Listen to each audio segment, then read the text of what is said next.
Welcome back. Welcome back. Listen, guys, y'all didn't see me in 2 weeks ago because I was sick, but I'm glad to be back today. Let me tell y'all something. I've been having tech issues all. It's like the internet is super crowded. And so everything is just moving real slow. Not me, because I feel better. So Dr. Chen she held it down. She held it down without me. And I'm so proud of her. She don't even know. I told my husband, I said, man, I felt so bad. I felt bad. I was sick, felt bad. And I felt bad because I was like, Dr. Chen, you're going to be okay. She's like, okay. But she did such a great job. But I'm glad to be back. So good afternoon, Dr. Chen. Good afternoon. I so missed you. And people reached out to me that they missed you. I'm glad you're back. I'm glad you're feeling better. I got to go to the tech. Stomach flu, and my daughter had told me. She said she had taken the baby to the pediatrics, and she said that he told her it was some kind of stomach flu going around. When I tell you, it kicked my tail. It kicked my tail. I was down from the week that Monday. I was fine earlier that morning, and then right around like 11 o'clock, I started to feel bad. By the time it got to 12, I was like, I'm feeling worse. And by the time we got to the show, it was even worse, and it stayed that way for the entire week, and then part of like into Thursday of the following week. So I'm glad to be back. As y'all can see, Dr. Chen can get on with the show. And so the show today is titled Under the Impression. So I'm gonna shut my mouth and give it on over to Dr. Chen so she can tell us, what does that mean? What does that mean? So, right, last podcast we talked about being under the influence, and so as I sit quietly, I get these ideas, and some of them are mine, and some of them come from God, and so I go with the ones that come from God. But so we talk about being under the impression, and so many things came to my mind, and I try not to. Well, let me put it this way. So I try not to be opinionated and judgmental, right? Because technically, the definition for being judgmental or judging is to give an opinion, right? So if you go or in the middle of a court case and the judge adjudicates, the judge has given their opinion, and their opinion is written in the law books, right? So I try not to do that. So I do have a gift of discernment. God has given me a very heightened gift of discernment and perception. But if you're not wise enough and careful enough to leave it to God, you will cross over into judging, right? So you got to leave that gift in the hands of God. You got to let him guide. You got to let him rule. Kind of like when I used to watch Michael Jordan practice, one of his things was how the ball was released. He had this control that once he put his hand a certain way, that once it left his hand and it was out of his control, he let it go where it was going to go. So this under the impression thing, we all are under some impressions. And I thought about how I have this struggle, and I'm not going to get ahead of myself, but I have this real struggle in my businesses, except for one, and in ministry, not to over brand and market. And people keep telling me, you got to get your name out there. You got to get yourself out there. And I don't feel that. I still struggle with that. I struggle with it. So what it means when we are under the impression, you're under an assumption. An assumption or assuming really is the lowest level of knowledge. It's assuming something is a very low base level of knowledge. And so it's kind of like having an idea or belief that is when you're usually not clear about something. So when you say I'm under the impression, that means you're not clear. You're not certain about it. So we really want to be certain about things and not under the impression. So if you work for a corporation and you go in and you tell your CEO or whoever, I was under the impression, they're not going to be so impressed with you being under the impression. It is better to say I was under the understanding. So there's a difference, right? That's why we're talking about being under the impression. It's really not a good thing. We say it a lot, but it's not a good thing. To be under the impression, right, is to think or to assume or believe something, and usually it's false. That's why we end up saying, well, I was under the impression, because it's usually a false assumption. It's an idea or a feeling of something, of somebody, especially right? It's formed from an without conscious thought. Impressions, being under the impression of something, your thoughts are now your ideas are formed under an unconscious thought. I don't know if y'all remember us talking about being self-aware, but when you're self-aware, you're conscious of your behavior and your thoughts and your motives and your reasons. Under the impression, you are without conscious thought. So it's really not good to be under the impression. It's not good. So what do we mean by go for it? I was just gonna say that was the first time I heard someone say I was under the understanding. I have a friend, she's an attorney, and she has a way with words. Attorneys have a way with words. Yeah. And she said, Audrey, I never give advice. I only make suggestions. And I said, what do you mean? She said, because I'm always saying my suggestion.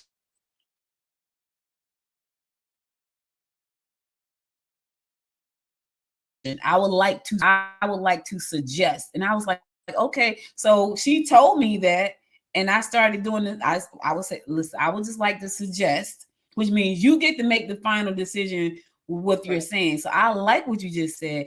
I was under the understanding. I had never heard that before. Which means if you're under the understanding, you have given it some thought, right? You have given it some thought. So what does it mean to impress people? Because that's what we love, to impress people, right? It kind of means you want to make someone feel admiration or respect for you. When you want to impress somebody, you want to make them feel admiration or respect toward you. And so that can cause us a lot of times to be fake. It can cause us to be phony. It can cause us. I remember when I did my very first photo shoot, my first professional photo shoot, and child, I had all these clothes. I had the stylist come in, the makeup artist. I was down at the studio, and I cried so much that the makeup artist kept having to put on my makeup, and they kept like, "What is the problem?" They kept saying, "What is the problem?" And I'm saying, "I don't like this. I don't like all of this fake, phony. These are not the kind of clothes I would buy. They look good on me," because you understand, they took my measurements weeks before, asked me about colors and blah, blah, blah, blah, blah, blah. I don't wear a lot of makeup, so I was very uncomfortable. And so I had to ask myself, why am I even doing this? So I was doing it because I was led, because I knew I needed business cards. I knew I had to have a bio, and there had to be some kind of photos with it and so forth. And lo and behold, my husband texted me from work, and he said to me, this was out of the blue. That's how I know it was God. He said to me, "Linda, if you will love the camera will love you." He had no idea what I was dealing with. He was at work. He said, "If you love the camera will love you." Girl, this calm and this peace came over me. I'm like, okay, God, you got to show me how to do this. So what am I saying? When we want to impress, we're trying to make someone admire and cause them to respect us. Why should we have to do that outside of our character? You understand what I'm saying?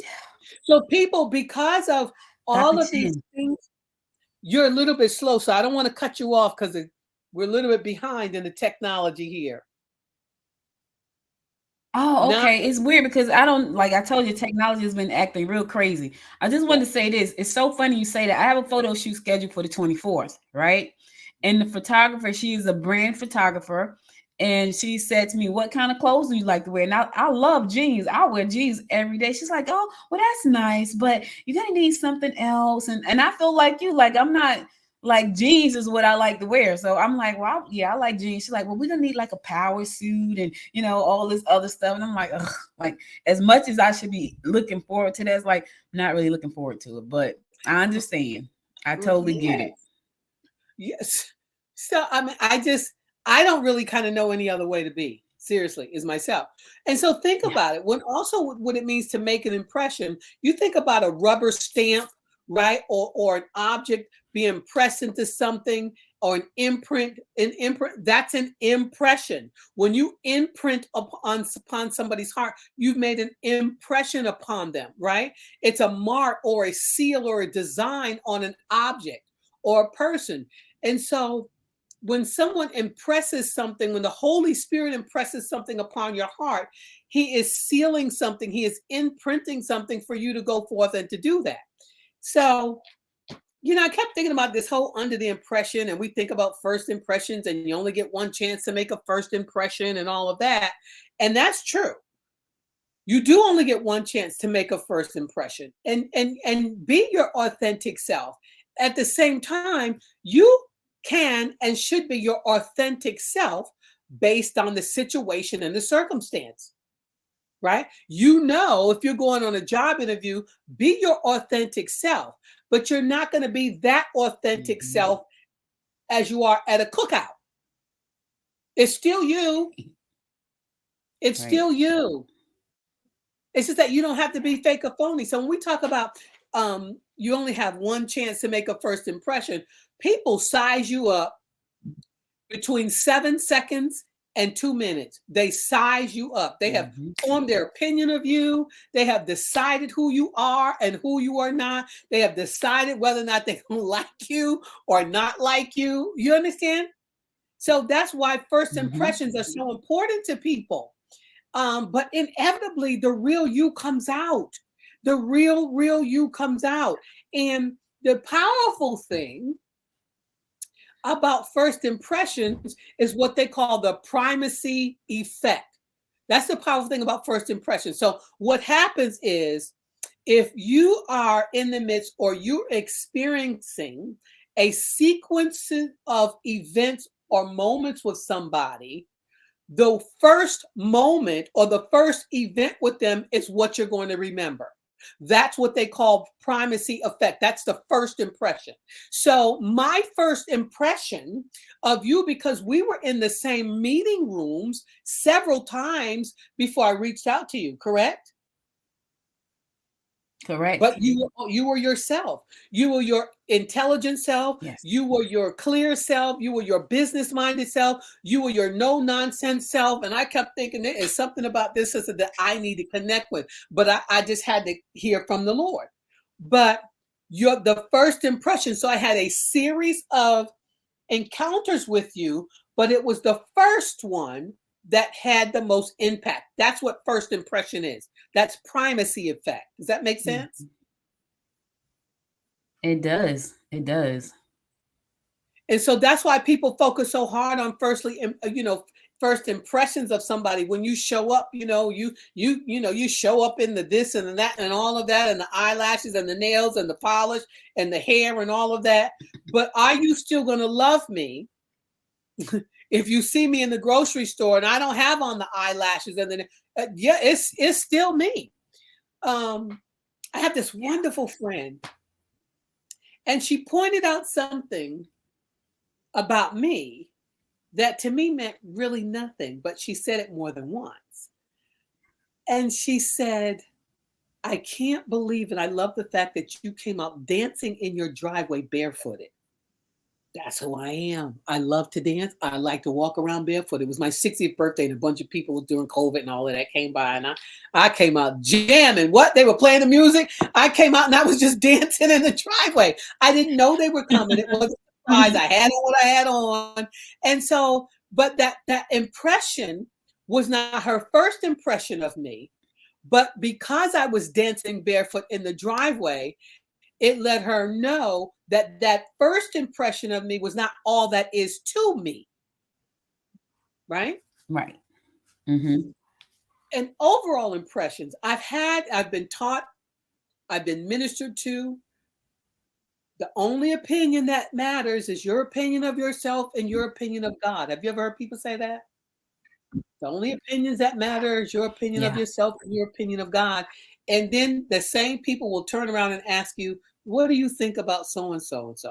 So if you're going to tell me and teach to me and preach to me that the only opinions that matter are my opinion of myself and God's opinion of me, why are you going to ask somebody else their opinion of me? You get what I'm saying? That's not a referral. You're not asking for a referral. Now you're just asking somebody what they think about me. And that really depends on their experience with me. Right. Yeah. Yeah. First impressions are really important. Suppose I ask somebody, suppose there was somebody that your first encounter with them was in the grocery store parking lot, and they cut you off and almost cause you to have an accident, maybe dent your car. You get out of your car and you know, weren't you looking like, what's going on? I got a baby in the car. And I happen to meet this person and say, what do you think of Audrey? What do you think they're going to say about you? They'll give you the worst feedback ever because of the parking lot. Because of the parking lot. And the circumstances under which their first encounter with you occurred. That's why first impressions are not always what you go by. It's not always good to be under the impression. And you know, so overall impressions, that's what I say about overall impressions. Be careful about asking people what they think about somebody, and then you walking away with that, because now that's in your bank account of your subconscious account. Now that's in your subconscious bank account. That's something about that person that you didn't experience, you didn't encounter. Now that's a part of the impression that you think about somebody. And this is one thing, this is one of my issues. So in the book of Mark, chapter 6, he talks about, I believe it's Mark, maybe Matthew. Chapter 6, he talks about being aware of practicing our righteousness. And I'm going to fact check myself because, you know, I don't like to do that.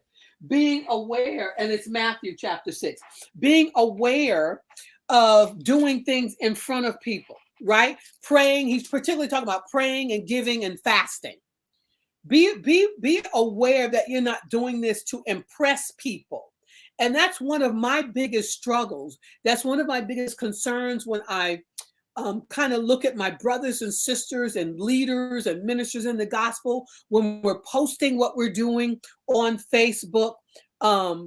That's a personal struggle of mine. And that's why I struggle with marketing and branding and getting my name out there. Jesus never did that. Scripture says specifically in John chapter 12 that he never spoke on his own accord. Jesus never spoke on his own accord. He says in the Bible, I only speak what the Father told me to speak. That's all I say. And so when we're posting what we're doing, is that something that our marketing manager told us to say? Is that something your friend told you? Oh, you need to post that on. Oh, you need to do this and you need to do that. Or is that something the Holy Spirit is leading you to say? Because if God said what he said, if you're doing it to be seen of men, then that's your reward. Then that thumbs up, that's your reward, boo. If you're posting that you're out there, you know, you taking pictures of giving water to the homeless people, and if you're posting pictures of all of this stuff that we're doing because you want to be seen of men, even if your motives subconsciously are pure, then your likes and your shares, that's your reward. That's why it's important. I hope I'm helping somebody. That's why it's important to be led by God to post all this stuff that we're posting, because we say we're working for rewards. That's your reward is the thumbs up from people. I need more than that. I want more than that. I need my reward to come from heaven. I need my reward, whether it comes through man, I need it to come from heaven. And so that's my struggle. He said, right, if you abide in me, then you'll walk in me. He says, right in 1 John, the one who says he abides in God ought himself to walk in the same manner that God walked in. Walk in the same manner that Jesus walked in. I'm not here to preach a sermon, but I'm keeping it real. This is keeping it real, talking about first impressions. And we're so busy trying to impress people with our clothes, our jewelry, our makeup, our shapers, you know, these pictures, you know, we're doing all of this stuff and posting pictures of family and kissing husband and all of this stuff. Why? particularly when it comes to your ministry, posting pictures of praying and prophesying and preaching. And I'm not judging. I'm just saying that's a struggle for me, because I don't want my reward to be a thumbs up from somebody that's friends with somebody that I know that I don't even know you. That's a concern for me. I'm being honest. That's a huge concern, because we've gotten stuck up into impressing people. And now we've got these people who now are under the impression, listen, watch what I'm saying. We got to be very careful how we lead people. We've got people who are now under the impression, because all the things we're sharing and posting and telling and saying to people, and how we look, and how we are presenting ourselves, that have nothing to do with kingdom business. It has nothing to do with winning a soul to Christ. It has nothing to do with talking with somebody and saying, I was a drug addict. I was the liar. I was the thief. If we're going to share and impress people, do it by a testimony. Tell the truth about, don't be always telling about, the 3 Hebrew boys. Tell the truth. Yep. I used to sit at the bar and cross my legs with the short skirt on to get a drink from a brother, right? Sell sandwiches so I could go home and feed my kids. Tell the truth. This under the, I know, I know people think I'm crazy, but these impressions, I'm so concerned about how we are impressing upon people. And I had a meeting with this wonderful minister of God this past weekend, and she mentors young girls, and our hearts are on fire and concerned for young people. For young people, what are we really impressing and stamping on the hearts of people who are inevitably going to be under your influence because of what we're trying to impress upon them? That makes sense what I'm saying? It does. Dr. Chen, I was thinking about something as you were talking. First start dating somebody, and I hate to take it over here, but this came to my mind. When you first start dating somebody, the representatives show up. Bam. And so when they put you under the impression that they got it going on, they got all this, and then later on you find out that's not who I met. And so now they're all smitten with you, but you're looking like, well, that's not who I met.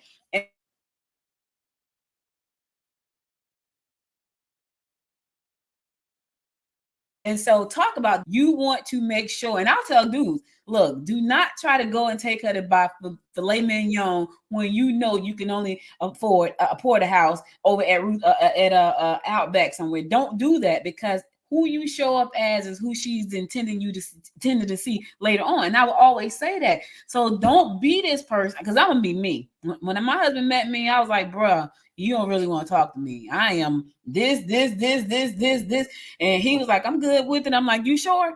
And I said, I'm an entrepreneur, because we don't make no steady checks over here. It's rough. And he was like, he was good with it. And we've been Wednesday, thank God, to be our 20th anniversary. But I felt like it was my responsibility to let him know that this is who Audrey is. So if you're expecting me to be having babies and cooking and cleaning, and that's not me. I'm an entrepreneur, as my mother would say, entrepreneur. So I showed up as myself, and he said he was good with that. But a lot of people don't show up as themselves. They want to make the best first impression, but the first impression is not them being their authentic self. And so I feel like that becomes a problem later on in relationships, because, well, that's not the person I met. So what do you say to that group? Because that's a big group. I talk to them all the time. That's a big group. Yes. Be totally real.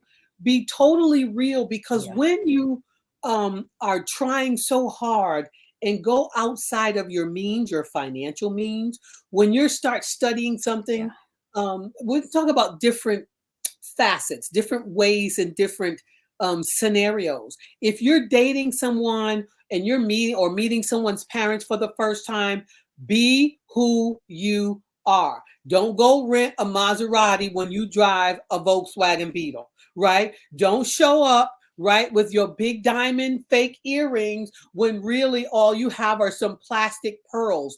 Don't go look up words and things to try to impress somebody with your conversation because you can't maintain it. What is born of the flesh is going to have to be maintained by the flesh. What's born of the spirit, right, it is maintained by the spirit.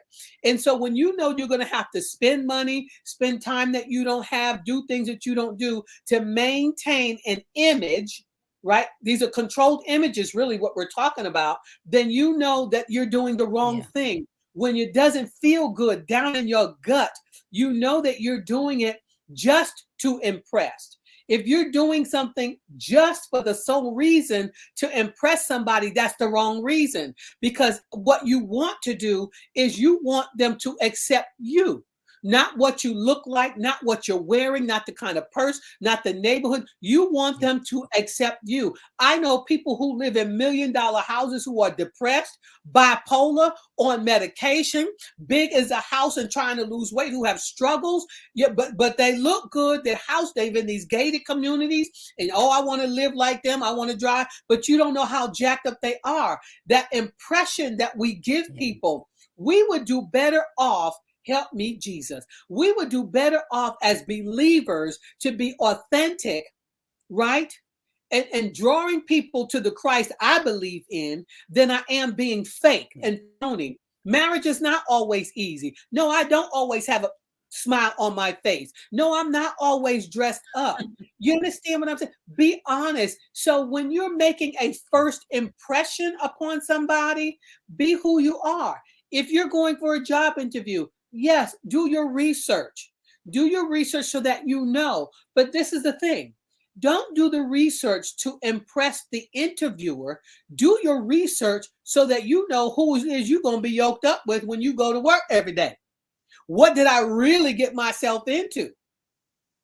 Right? Who am I really working for? Where's my paycheck really coming from? Yeah. So first impressions. You know, I went for.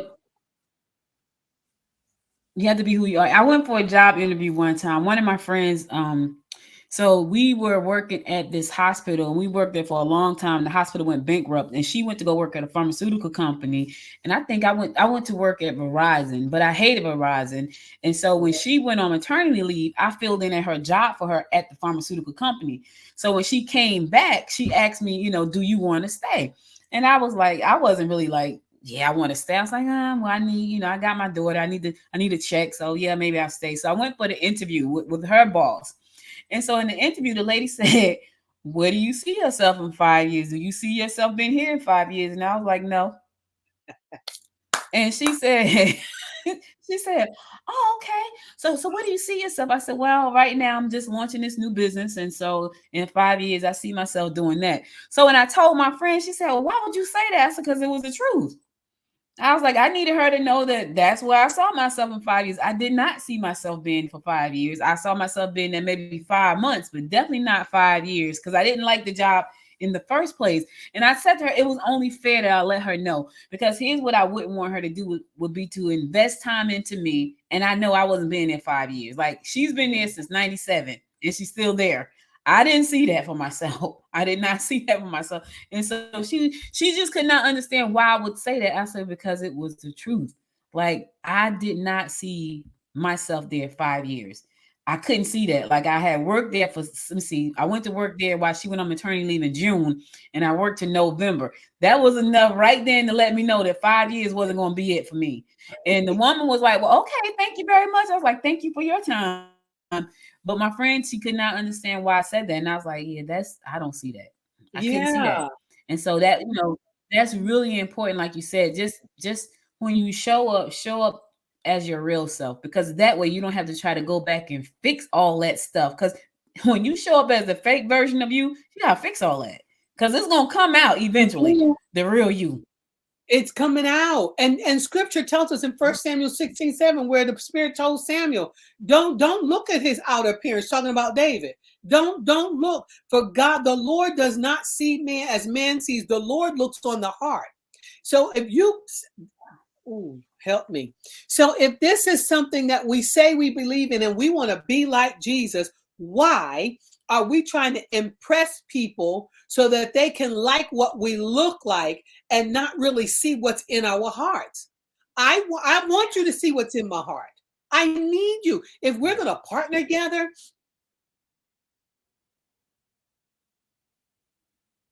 your heart. I need to know your heart. I need to know what's going on the inside of you. Things can look real good and sound real. The scripture tells us, do not look at his appearance or his physical stature, but that's what we do. We want people to be impressed with the physical appearance.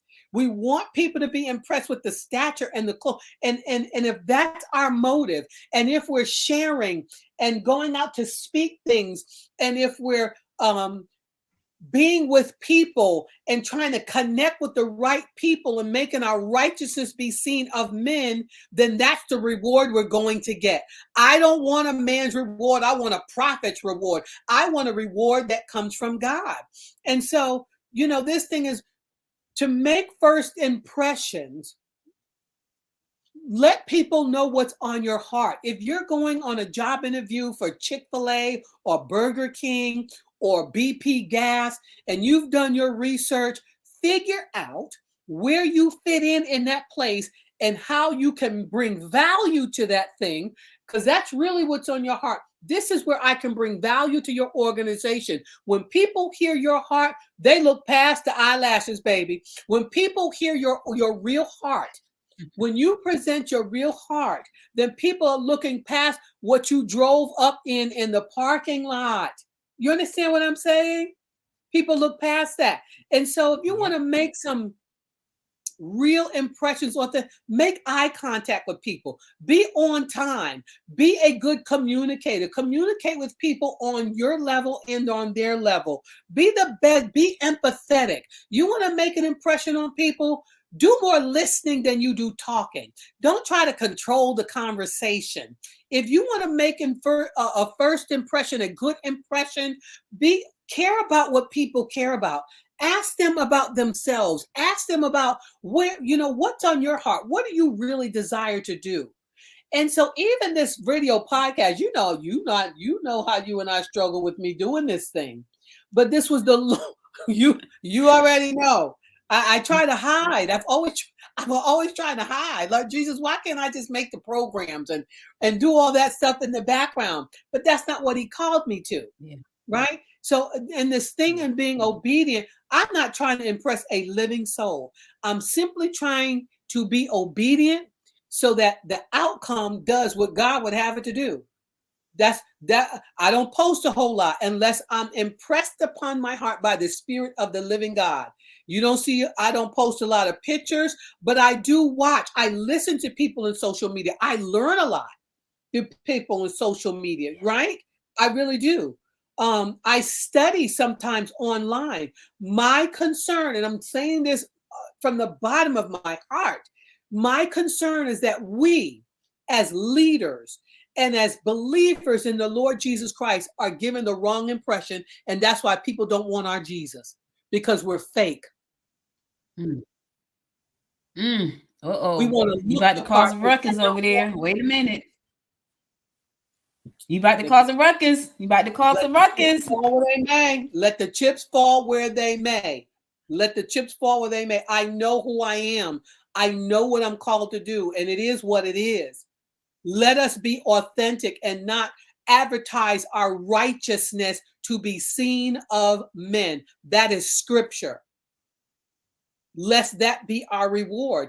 And so sometimes when things that make a bad impression, right? Being late, right? You want to make a bad impression on somebody? Keep showing up late, right? Forget people's names. And then that's the thing for me. Sometimes I forget people's name. I'll come right out and say, baby, I forgot your name.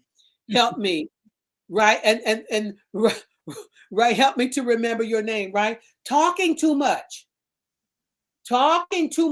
gives a bad impression. First, second, third, fourth, fifth. Talking too little. Ooh, yes. I Yes. see you. Dr. Chin, I need you to flip it for us. I need you to flip it for a second though, because this is something that came to me. I want you to flip it for a minute. Now, this happens to my daughter all the time. And I don't know if I've ever talked to you about this, but so my daughter is very beautiful. And I'm not saying it because she's my daughter. She's just Yes, beautiful. She has a yes. beautiful spirit, right? Just a beautiful person. She's a homebody, which most people don't know because their first impression is what they see on the outside of her, right? All they see is pretty. They think she's high maintenance. This is what they see, not who she is. And if they took the time to get to know her, they're like, oh my gosh, she's nothing like what she looks like. Yeah. She's nothing like that. I was talking to this woman one day. We were doing a consultation, and she said she had a son, and it was funny because when people got cute kids, I know my daughter. My daughter does not like spotlight like that for real. She's just who she is. And I don't like spotlight, but people. Her son was cute, and she's like, "Let me show you my son," and he was cute, and I said, "Okay." I said, and she was bragging, "Oh, my son, my son, my son." So I was like, "So here go me," then I get the little ego thing. Well, let me show you my daughter, right? I said, "Cause she's single and she's looking for somebody," and I popped up her Instagram page, and she looked at my daughter and she says, "Oh, he would never date her," and I said, "Why?" She said, "Cause she's too beautiful." And I said, "What do you mean?" He said, he's gonna look at her like she's high maintenance. And I said, "But he wouldn't take the time to get to know her because she's not." And she was like, "No." He would just look at her and say, "I can't talk to her." That happens to her. They used to happen to her all the time when she was dating. So people form their own first impressions of you, even when you're not trying to impress them. And then when they find out who you are, it's like, well, I was under the impression. Well, you put yourself under that impression. Not me. I didn't put you under that impression. So, Dr. Chen, flip that for a minute because my daughter, she's pretty, but she has tattoos. And so people automatically assumes that she's a certain type of way. She's a freaking IT engineer that loves to be home cooking, not like her mama, because her mama don't cook like that. Cooking every day, cooking and decorating and cleaning. That's her thing. And when you see her, that's not what they see. So talk about the person that automatically goes under the impression themselves, even when somebody's not trying to put them under the impression. They just look at something and automatically assumes it's a certain way, and it may not be that way. But that's what they say. I was under the impression. Well, who put you under that impression?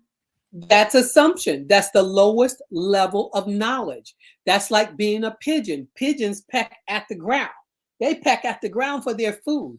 If all you want is down there on the ground, that's all you're ever going to get, right? Pecking like a chicken. That's why to be under the impression also means to think, to assume, or believe something is the case, usually mistakenly. It's without conscious thought. And so those are the people who lose out. You lose out when you do things based on when you're under the impression. That means you're under the assumption. Get understanding, right? Understanding, wisdom is principal thing. Therefore, get wisdom, and in all thy getting, get understanding. Get understanding. Get understanding. That's why it's important for people to know and to not make assumptions. Don't buy something, child. That's how we buy stuff. That's why they make things pretty. I love hummingbirds. If you go to buy hummingbird food in the store, it's expensive and they make it red. I make my own hummingbird food out of white processed sugar, but the feeders are red. I understand clearly that I don't have to spend a lot of money. I didn't assume that's what I had to do. Get understanding of the thing you want to get close to, the thing you want to know about, the business you want to be engaged in, the organization you want to partner with, the person that you want to be with. Get understanding. That's what I say to that person. If you make an assumption, you are dealing and moving and being at the lowest level of knowledge that there is.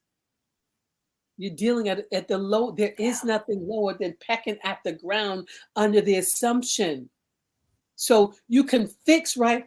And you can fix that by getting to know the person, by getting to know the organization. And that's why I said I wasn't judging anybody, because I know some real people who love God, who are after the heart of God and love the things of God. And when our motives are pure, right? and we're sharing things and advertising things and posting things because our hearts are pure before God. And because we want people to see the righteous things that we are doing, God still said what he said. That doesn't change what he said. He said, if that's why you're doing it, then that's your reward. That's why Jesus said, I don't do anything on my own. I don't say this on my own. Don't share anything on your own. Don't text anything of your own. Don't speak anything, post anything, tweet anything of your own. He said, I do not speak of my own initiative, John 12, 49 and 50, but I speak what the Father himself sent me to speak. Be wise, people of God. I'm asking. This is keeping it real. I'm just asking, be wise in what we are doing. Be wise in what we are doing. And then you can go back. So think about it. We get redos. We get redos. If we've made impressions and sharing and giving and marketing and advertising things out of our own intellect, out of our own mind, because this is what some company I hired told me to do. I really wasn't feeling it. If you weren't feeling it and you weren't led to do it, but you paid somebody and they told that's what you to do, you can go back and fix that thing, right? Take the opportunity to gain perspective. Go back and sit back and think and gain perspective. What is my purpose? What am I on earth here for? What is my goal? What is my aim? Right? That's your perspective. And then you go for that. Because what I've learned is that because you hire somebody to do something for you, doesn't mean that's their perspective. That they don't even really know your heart. They're just trying to make money so you can get likes and get views to monetize something that God did not tell you to do. That's all I'm saying. Yeah. That's really all I'm saying. You can assess the situation, right? Address the situation, get feedback, mentally prepare before we start shooting things out there and creating logos and branding myself. And I've had another person tell me, you know what, you do need to go get another photo shoot. You need to update your pictures. You need to do that every year. That I didn't hear God tell me to do that. I ain't hear God tell me, go spend your money on a photo shoot every year. And you ain't, you know what I'm being real. I'm just keeping it real. Yeah. That's what a marketing person would tell you to do. Jesus didn't market himself. John the Baptist did. Paul didn't market himself. Barnabas did. So the other thing we can do, right? I don't need no photo shoot every year. I didn't change that much since last year. Yeah. Follow the leading of the God you serve. Follow the lead, not what everybody else is doing. I've had people tell me, well, you know what everybody's doing. I don't care what everybody else is doing. I'm not interested. I love people. I engage with people. I have a good time with you. I'll be authentic. We can laugh. We can talk. We can chop it up. But I'm not interested in what everybody else is doing. And nobody should be. How can you impact who you were formed to impact if you're doing what everybody else is doing? Yeah, true.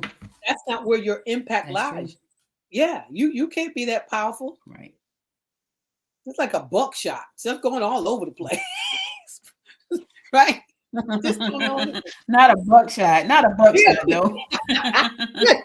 Just a spray of stuff. Like, you know what they say, throw something up against the wall and whatever sticks is what. No. No. So I want us to be careful of being under the impression. Don't be under the impression. Listen, let me tell you something. I was talking, like I said, to somebody on Saturday, and we were talking about being real. We're both believers, ministers in the gospel, but we were being honest about something someone did. And I said, oh, you know, that it made me so angry. And I said, you know, and I said, there was a time, I said, when I used to use compound cuss words. I mean, I could outcuss any sailor on a best day, right? I'm being honest. Not you, Dr. Kim. Yes, compound curse. Compound curse words. Impress people and act like you didn't, like you brought yourself from a mighty long way. Stop. Right. Stop trying to act like you didn't have romaine noodles every night as your starch for the meal. Let's just be real with people. Right. Help them. it helps people to know that I'm not just this Betty Crocker face, right? Right. Right. Exactly. I'm a real person. It's so funny you say about ramen noodles. When I was sick the other week, that's all I could get down. Oh, did you get the different flavors, girl? My husband brought me. Yes. He gave me the spicy shrimp flavor or something, but that was the only thing I could keep down. So don't listen. Don't Don't knock the ramen noodles. be talking about ramen noodles.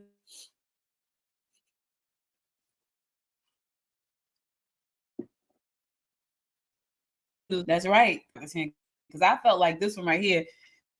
We done went to the 45-minute mark, and I was like, that went quick. Sorry. Maybe because I wasn't talking last time. No, it's all right. It's okay. I just felt like it went quick because normally, I feel like we kind of just talking, having a great conversation, but I was like, that went really quick. So anyway, any closing remarks for everybody? Because this was great. And I know that there are some people out there who are under the impression, whether they put themselves there or not, or gave off the impression about who they were or what they say they had or who they, all of that, any closing remarks for those people? I do. First and foremost, I always want to, I hope and pray always that you're enlightened, renewed, and transformed after these video podcasts. But be careful under what impression you are moving and operating. And as my sister just said, let us be mindful of what impression we're trying to make upon people. Don't do things for our righteousness to be seen of men and get the reward that really does not going to get us what we really need and desire from God himself.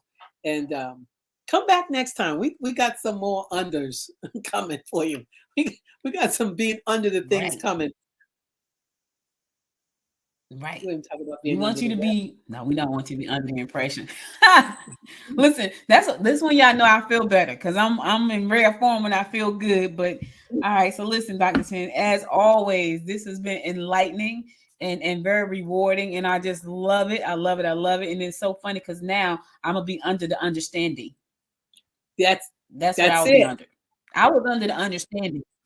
That's what I'll be under. No impressions here, baby. No definitely not the influence, but definitely under the understanding. I will be using that just like I would like to suggest, So thank you again for always bringing the fire, bringing the word, bringing the wisdom. It is muchly appreciated and needed. We'll be back again in 2 weeks. Same place, same time. Yes. Same place, same time. Be sure to tune in. If you like this show, please share with your friends. Have them subscribe to the show. And if you want to learn more about Dr. Chen and what she does, you can go to LenaChenMinistries.com. Find out more information there. She has a beautiful website with a lot of great content there. Her services and her courses and everything is there. So be sure to check her out. We'll be back again in 2 weeks. Dr. Chen, again, thank you again. And I'll be back as your side chick in 2 weeks. Thank you. Glad you're better. Peace out. Thank you. All right, guys. Peace out. We're out. We'll talk to y'all next time.